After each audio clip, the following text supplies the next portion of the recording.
Hey guys, welcome to Friend Club. We like to call it Table Talk. You submit... Oh, I'm so sorry. I didn't realize your face was right. We used to be friends. I went for it, but yeah. Did you punch her in the face? I was Did you take my joyous... It wasn't a punch. It was my ninja. nail just scraping. You guys, I was trying to create some magic for you. This friendly environment, and it was ruined by Elliott's abusive hand.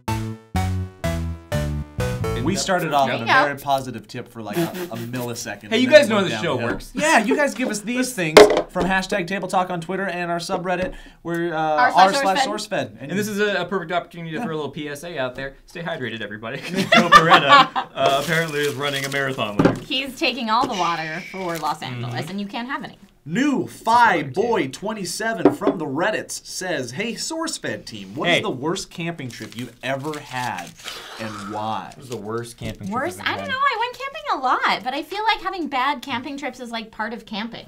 Like when you get rained out and there's mudslides and stuff, it just makes the adventure all the sweeter. And that's happened to me a couple of times, and they're my most memorable camping trips. I don't look back on them with anything but fondness. Yeah. There's an element of suckiness, I think, when you go camping that you just have to accept. I have a story that is my worst camping and or hiking story. It was still out. It was in the backcountry of Glacier National Park. We were hiking up to the top of Mount James. It was about a 18-mile hike. Took all day. 18 miles there and back. Holy crap. And it took no, it wasn't 18. Doesn't matter how long it was because 18 is a long time. Anyways, we went to the top of the mountain and back down. It was 0.18 miles. Yeah, no, it took a long time.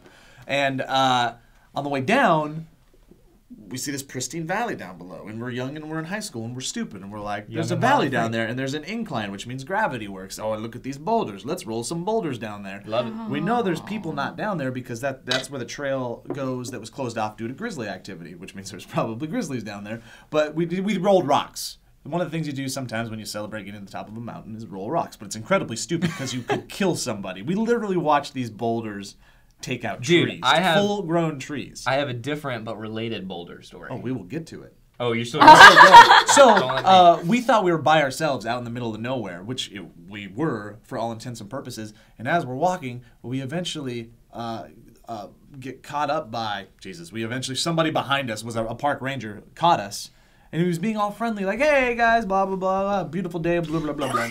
Yep. So we end up walking ahead of him, and we beat him out of the path, out of the trail before he gets there. But he, was stalking us the whole time. And right when we got to our cars, he came up to us, and he's like, "Okay, boys, give me your names." We're like, "For what?" "I need every one of you to tell me who was rolling rocks." And I was being stupid and honest. And I was like, "I rolled a rock." And then my other friend was like, "I rolled a rock." And then my two smart friends were like, "We didn't roll rocks." And I got a $50 fine for rolling rocks. What's a rock? I thought you were going to say more expensive than $50. No, I was surprised but it was expensive when you don't have a job and you're 16. No, that's true. Yeah. So I got in trouble for rolling rocks. What a D-bag, man, following you around. I almost killed somebody. My different but related and much shorter and much more anticlimactic boulder story was, and I grew up hunting, so that was my equivalent of camping growing up. Oh, and it was really? always yeah. So I never had a bad time. It was always fun. Except when they shot the animals. What animals did you hunt? A deer. Yeah. Did you pull out its heart and take a bite? Nope. No, we never did that. I cleaned it, though. That's fun. But anyway, I don't know. See, that's gross, though. That's crazy. That's when I stopped hunting. Really? My dad was like, "This first one I'll clean for you, but the next one you got to do yourself." Oh, yeah, that's how my dad was. Never again? I was like, don't worry. Nope. I was like, well, we won't get to that point. Yeah. But no, we were on some vacation or something one day, or one time, and there was this, there was like these houses down below, and then there was this hill, and I'm describing this horribly as far as imagery goes, but you went up and there's like a cliff or whatever, and it was one of those things where you had like it was like a big boulder, like giant boulder on top of a tiny little rock. Ooh. And I was a kid, and I was like, I got it. I was like, this would be so cool, because I bet, because of the way it's positioned, my tiny frame could push this boulder into a village below. And I was like, I'm going to attempt it. So in front of my parents, like blatantly, like a stupid, just like zoned out, entranced kid, I was like, I can do this. And slowly the boulder just goes, doop. And my parents lost their minds. They were like, whoa! They were like, there's houses and people. You would kill people. And I was like, sorry. Wow. The the physics experiment was too much for me to resist. That was like the tipping point of your life right there. Was it? Your life could have went a totally different That's direction. when I was like, I should think about things before I do them. So was it just physics fascination, or was there like a mini Dexter inside? You know what it was? It was like Looney I kind Tunes. of want to kill people. It was total Looney Tunes. It was like, this looks like a comically large rock inside of an ironically when small you're young, or on top of an ironic. Cartoons can kill. Yeah, what I've learned from my daughter and from being around kids a lot lately is that when you're young, all you want to do, and it starts really young, like when you're 1 or 2, all these kids want to do is have an effect on the world. They want to know that the things that they do, even at that young of an age, matter. And the only way you can really make things matter and have it come back to you in a perception sense is to see things change. So kids hit and pull, because they see a reaction. They see change in the world. And it's hard for a kid to see positive change. So that's why anger is such this weird, like, natural reaction for children, I find. And I think for you, I don't think it was an anger thing, but you were like, if I push this rock, things will change. Like, the world will be affected. Things are going to end down there in a Looney Tunes And it would be really cool. And it'll be cool. That's really profound, Joe. Because That is profound. grown up learning that if I do things that hurt or break things, that means I matter on this planet. I exist. I think it's like a proving that you exist type of thing. That's crazy to we think skip about. You? Do you have any? All my camping stories are fun. I don't have like a worst camping story. I don't think. Like I'm into the camping stories. Like your tent blows away, awesome. Go find it and hammer it back into the ground. Like we burned a lot of stuff. Oh, burned a ton of stuff. Actually, I have a good camping story. This isn't a bad camping story, but don't do this because it's probably really bad for you. So there's this big boulder. Glow sticks. Okay, so we used to take glow sticks camping all the time, and just as an FYI. So you went to rave. Yeah. We took them camping. There's a lot of loud music. Is that what they said when everywhere. they like put the hill on your tongue? Did you guys know when you go camping, everything feels good? No. Everything that touches. I hug trees. Some people do hug trees when they go camping, but there was none of that stuff. But what I was gonna say is if you take the glow sticks and you burn the end of them ever so slightly in your campfire, it kind of pops a hole in them, and if you swing them around, it gets the juice that's on the inside that's glowy all over everything. So you just polluted the environment. Well, if you a toxic do it, chemical. Well, that's why I said you, don't Mother do Nature! it. That's why I said don't do it because they're toxic. But we used to do it with all different colors, and then be like, "Look, Mom, tie-dye and glowing and dying." Yeah, probably really not good for you, but it was amazing at the time. Trees and blue. And we're gonna go longer on this topic because I've got another post-camping story. Camping story. Go. Hey, I looked at the Reddits. They like it when we go on tangents. Buckle up. So this is a post-camping story. It was our graduation night, like senior kegger thing, where all the kids go find a place in the woods. This was by the railroad tracks, and we'd be debaucherous and stuff. And that night was great. I have no ill memories of the night. But the problem is that I drank every type of alcohol, like back to back to back to back. So it was like, beer, now wine, now a wine cooler, now some hard alcohol, and it was just nonstop for a while. God. And I remember on the drive home, my friend that was the designated driver, I didn't ask him to pull over, but I did ask him to unlock the door. So while we were driving home on the highway, I would just and then get back in. So I felt like I wouldn't have the hangover in the morning, but it turns out I did, and I woke up an hour your blood late. Doesn't care. Dude, I was hurting the next day. But the next day just happened to be our graduation ceremony for our high school. No. So I ended up being an hour late to my graduation ceremony. All washed out. And I was supposed to get a ride with my friends, so I didn't have a ride, so I ran 2 miles, hungover, and got there all sweaty, and I walked in. Dude, what 80s movie Yeah, did you so stumble into? That's exactly what it in our sounds like. graduating class was in the bleachers in the gym, and our principal was giving a speech on, like, don't you guys mess this up tomorrow, no shenanigans. And I walk in just, like, drenched, messed up. I'm the number 2 graduating senior in the class. Fun fact. Yeah, and but wait, no, Joe, you're like the silly dumb guy, right? I walk in, and then this is the movie part. It went silent. You could hear the silence. That's how loud the silence was. And everybody's head just went, and looked at me. Principal, what is the theme song to this movie? Take playing your in seat, head? Joe. What? Take your seat, Joe? Yeah, it was. Oh, take your seat, Joe? It was. He was even awesome. though And the part that he glosses over, you were the second In your smartest kid. And the principal was like, all right, successful student. I mean, it was one of those things where every head turned, and it was just like you could feel the shame and the judgment. And I was sweating the whole time during the practice ceremony and drenched out. And then on the ride home, we stopped at a tire store to get some tires for my friend's car, and then it came up. And it wasn't like normal everyday hangover throw up. It was lime green, like your glow sticks. It was glowing. It came out, What were you doing? landed on the ground, and then I was fine. You know when you puke? Absinthe or something? He was burning the ends off of glow sticks. Yeah, I drank a glow stick. Burning glow stick Yeah. and just chugging it. Beer, glow stick. Well, good news. Hey, I graduated. Yay! Moving on. All right. At Lifeboat says, why do movies like Grown Ups 2 and Despicable Me 2 do better at the box office than Pacific Rim? WTF, am I right? Because Broader Grown Up, demographics. there you go. Grown Ups appeals to not just people that like comedy, but Grown Ups who don't tend to get to go to a lot of movies because they're specialized, like Pacific Rim. Not every Grown Up's going to want to go to that. Children. And the other one is children. And children can see Grown Ups. And because it's a pretty clean movie, and then children will typically go with their parents to see movies unless the parents are being irresponsible. And So that's true. Like young single people might be more like Pacific Rim, which I saw twice this weekend. Oh, so you really liked it? I really liked it. I bet to see it. Pacific Rim PG-13 or is it R? It's PG-13. Oh, really? But yeah, I saw it first in 2D and then in 3D IMAX, and it was awesome. Go see it in 3D. You seen it twice? Yeah. Every once in a while, those movie marketers know what they're talking about, and they know how to just get money to the studio. Yeah. That was great. But yeah, like if I had kids and it was like my weekend off and I want to spend time with my kids, I would probably not take them to Pacific Rim, even though I loved it. Yeah, you'd go see Despicable Me too. And the nice thing about those animated movies these days is that most of them do skew to a more adult humor. Yeah. So a lot of adults are going to those movies anyways. And the other flip side is Grown Ups is, I mean, first of all, everyone knows sequels are always better than the original. And then Grown Ups is probably one of the best art films to come out in a really long time. Yeah.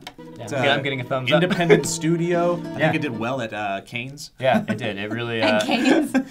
Ryan Gosling called it the film he missed out on. Yeah. It's like I really wanted to brood in the film, and now I'm brooding out of it. Yep. Wow, I didn't know. It was crazy. I'm gonna try your trick, Joe. Get it? All right. Oh, it's good. Oh, you I'm get the close. That was good.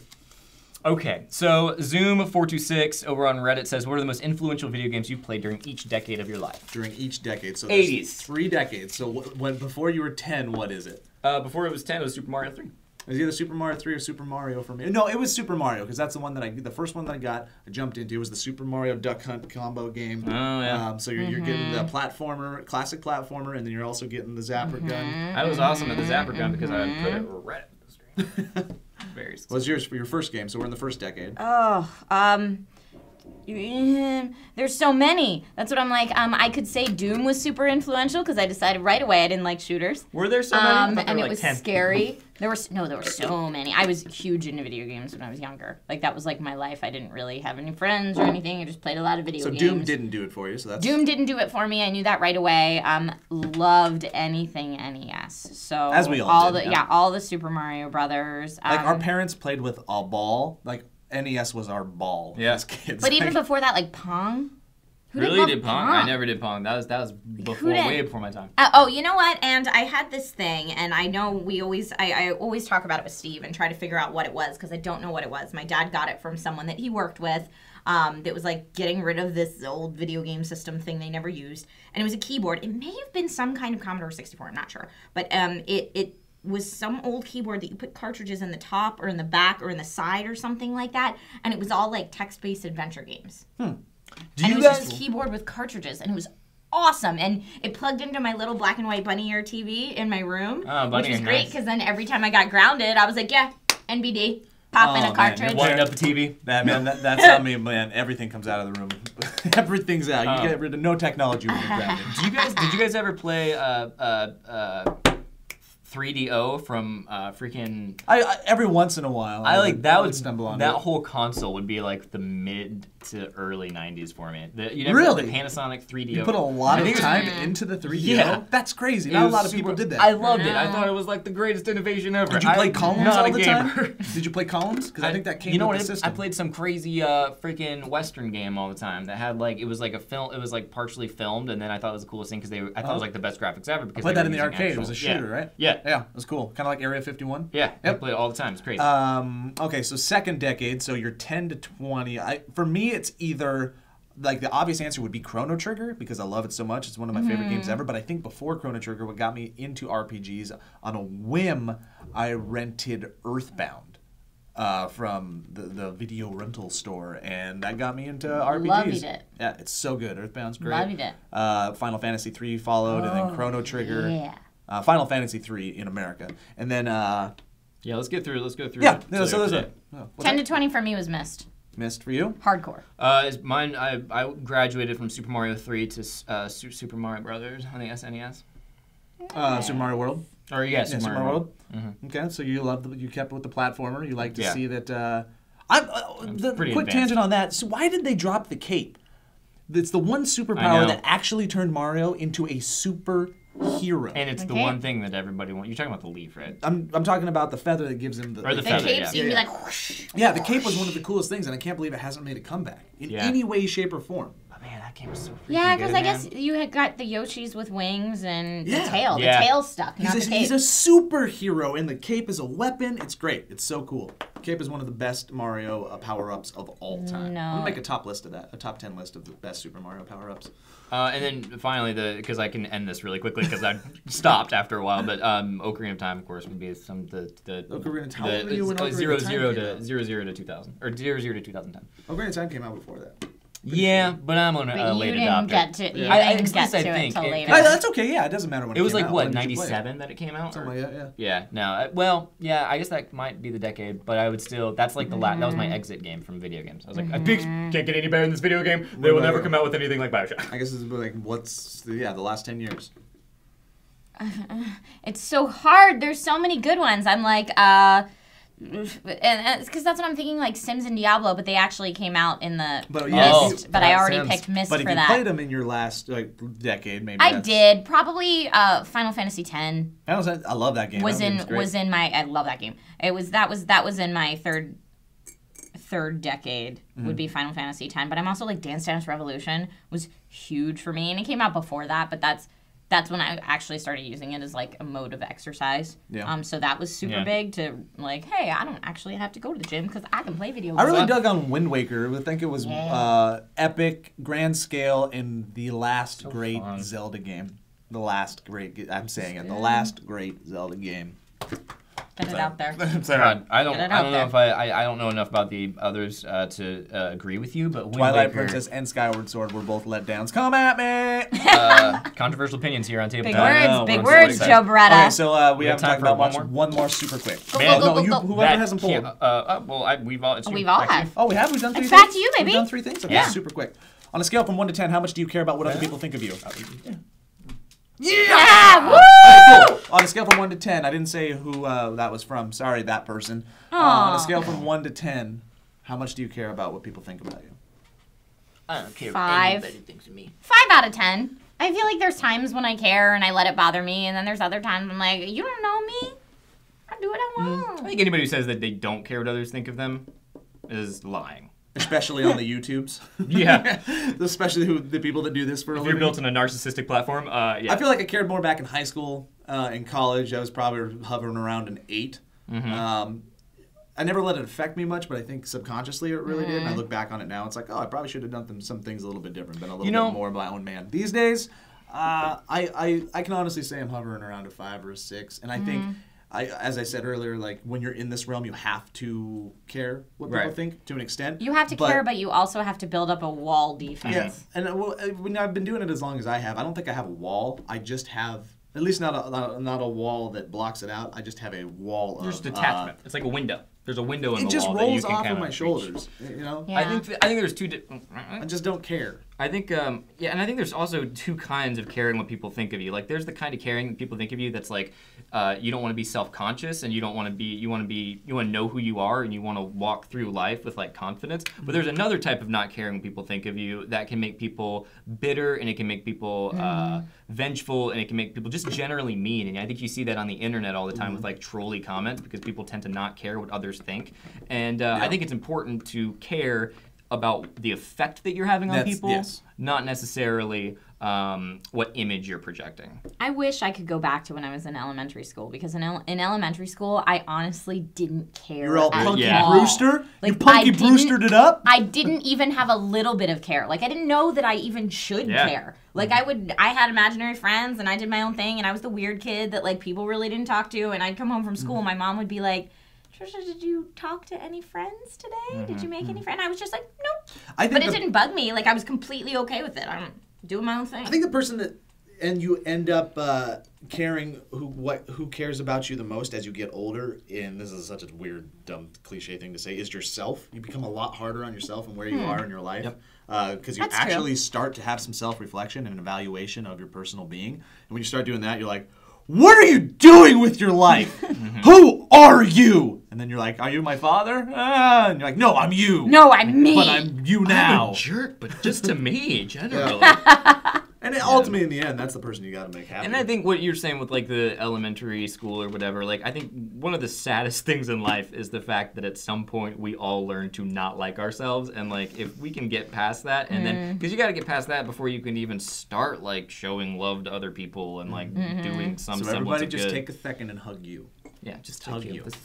Come on, you do it too, just Elliott. Hug you, Elliott. Hey, Elliott, love yourself. Come on, not just a pat on the back. You love yourself right now. Big hug. There you go. Yeah. Squeeze it. Get it. Little self-cuddles. Get it. Little self-cuddles. Perfect. It's like a bear hug.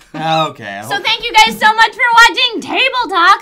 Let us know on a scale of 1 to 10 what you think about yourself. I'm interested to know. Also, what's the most influential video game that you've ever played? Or scratch that. Tell us about your worst camping trip. Yeah. We've talked video games We've forever. talked video games a bajillion times. Yeah. Let's go something outdoors. Yeah. Why don't you hug yourself while you're typing that? Be like this. Type with your elbows or your feet or something like that. Just go down that like could be this. good. Anyways, my name is Joe Party. Beretta. I'm Elliott Morgan. I'm Trisha Hirschberger. Thanks fun, for guys. watching Cable Show. Bye, guys. Thanks for watching Cable Show. Bye, guys. Okay. My cup's tipped. This is the part where like the camera Mine turns too. off and now we like talk about Wait, what we this too? really No. wanted to say. I thought. Excuse me. That's out of season. Right at you. I did the side burp and it went straight to That's out of season. This is camping. And It's that's Doctor our... Who. That's broken. But it's broken. Aw. That sucks.